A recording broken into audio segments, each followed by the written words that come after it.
Dear Mrs. Finch, as Lewis's psychiatrist, I can understand your desire for an explanation.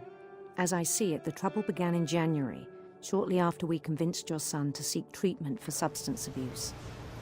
Newly sober, I believe Lewis first noticed the monotony of his daily life.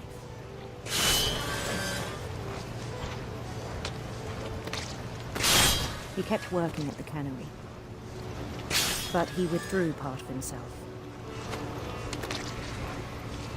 In our sessions, I saw the same behavior. His mind began to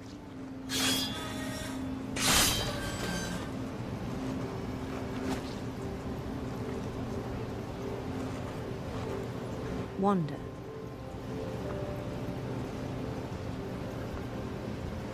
I asked him to describe it. He said he started small, imagining a labyrinth. He'd feel his way about. Then something moved. Bats. And toads.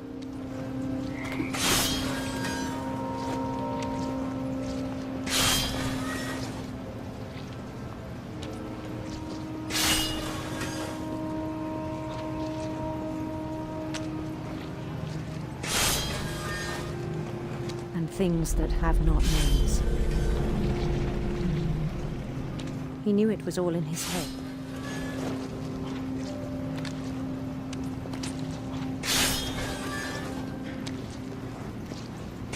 But he took it very seriously. I had hoped he'd find himself.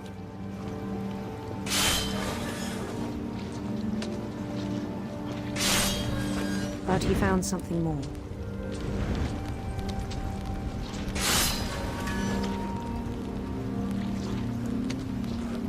I worried about him then, daydreaming at the cannery. I spoke with his boss, but he said Lewis had become a model employee. Methodical, tireless, focused. Like a whole new Lewis. So I let him go on.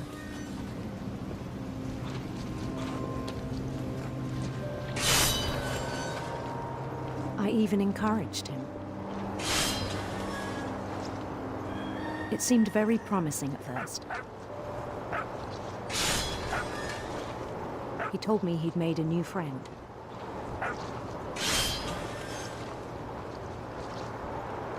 On the edge of a city he named Lewis Topia.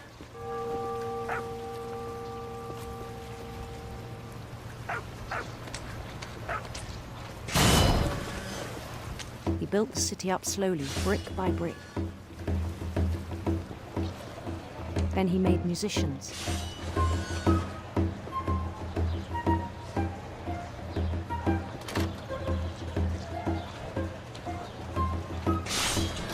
And songs for them to play.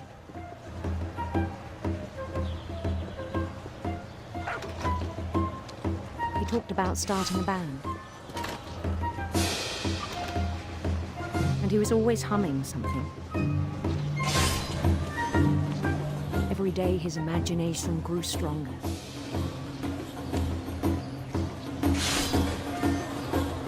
He no longer spoke at the cannery. But his chopping was as reliable as ever.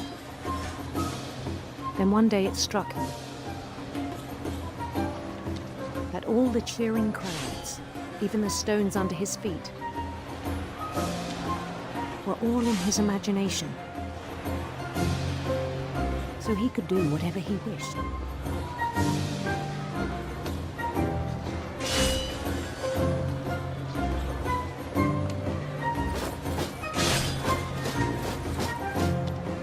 He held an election for mayor. And he won. They begged him to stay, but his mind was already wandering. It became a game for him.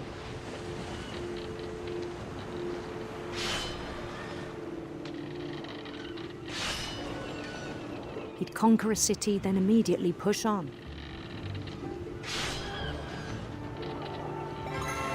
New Louisville.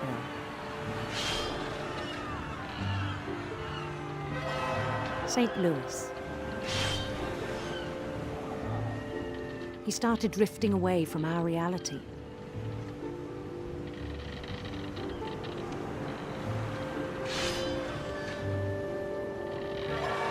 Minneapolis, until one day he forgot to go home from the cannery. Even as his mother pleaded with him, part of Louis kept sailing on.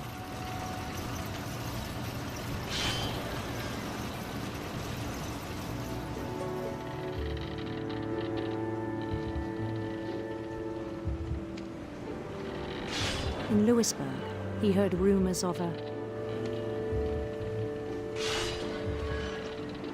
handsome queen.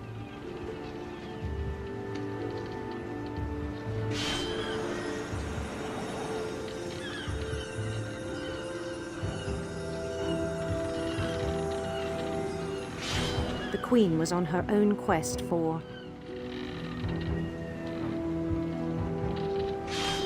sinister serpents.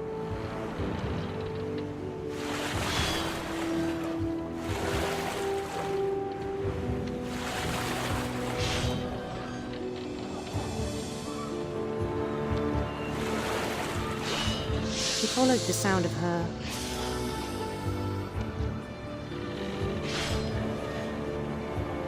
electric sitar.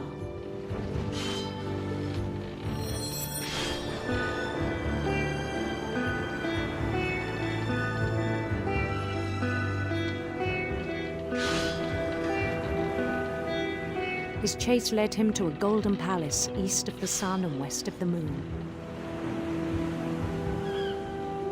Even then, his logic remained sound.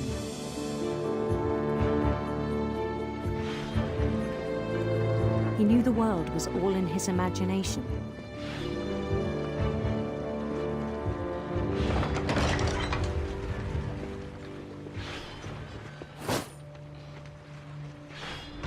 But he was so proud of having created it.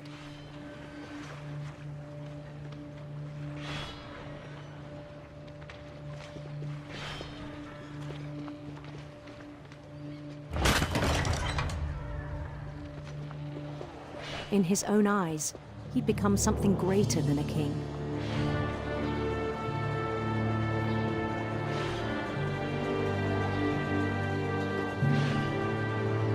For someone who'd never known success in the real world, I think it was overwhelming. And then it struck him that the real Louis was not the one chopping salmon, but the one climbing the steps of a golden palace.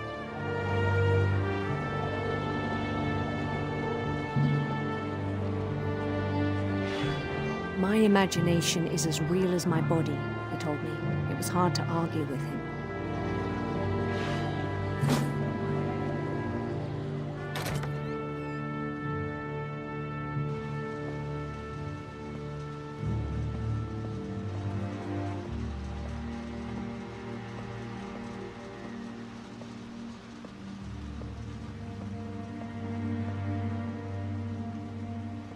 He began to forget the world we know.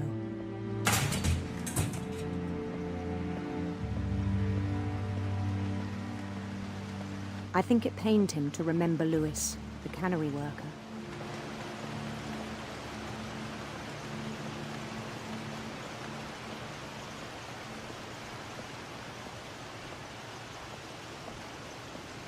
He began to despise the man with a royal contempt.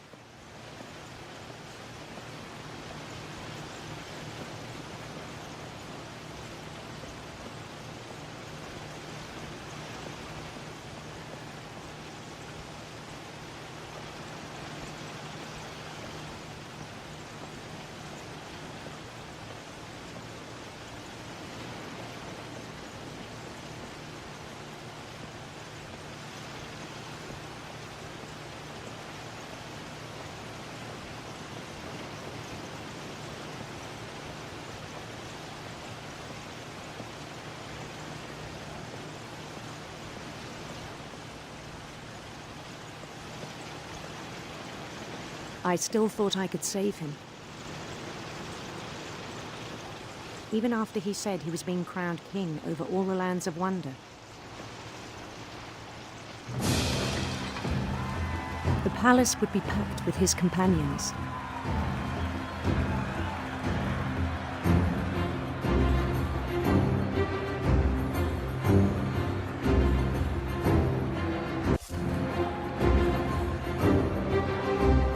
Including the wise Calico, who insisted on advising him.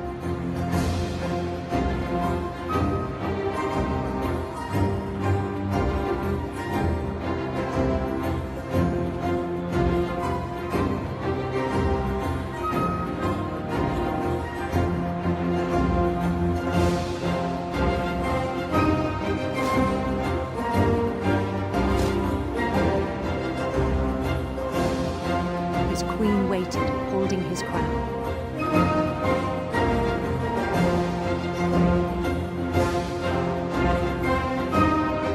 There was only one thing left to do.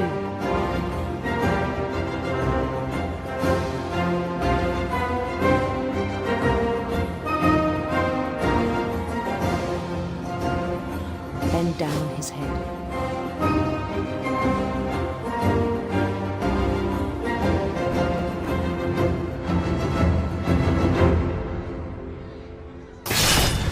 The rest I think you know.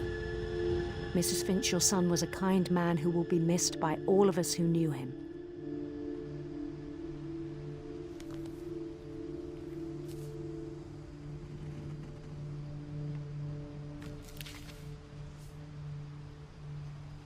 My brother was really cool. I wish you could have met him.